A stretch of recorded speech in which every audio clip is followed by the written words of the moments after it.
Assalamualaikum warahmatullahi wabarakatuh.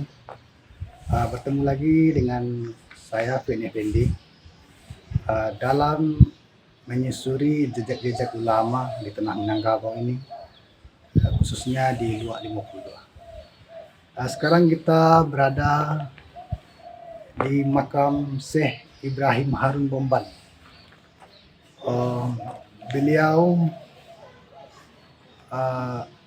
adalah seorang ulama yang juga mendirikan sebuah madrasah pendidikan di zamannya,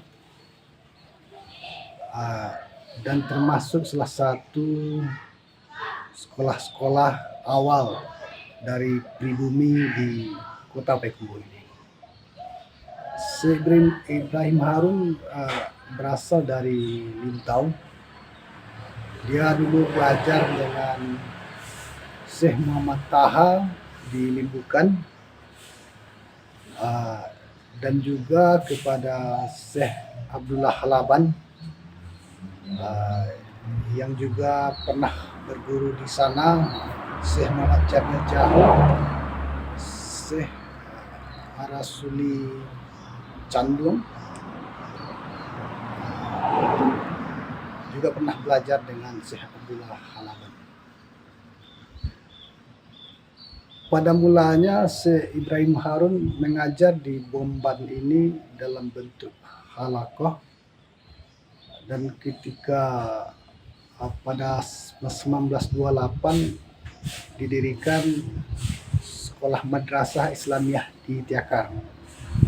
Waktu itu adalah bentuk sekolah yang sudah dengan formal modern, memakai kursi bangku seperti itu, yang bagaimana di zaman itu telah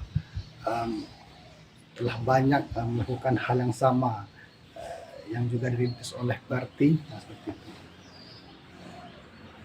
Dan sampai sekarang madrasah ini masih berdiri sebagaimana sekarang nama Pondok Pesantren Syekh Ibrahim Harun. Demikian jejak perjalanan kita. Sekian. Wassalamualaikum warahmatullahi wabarakatuh.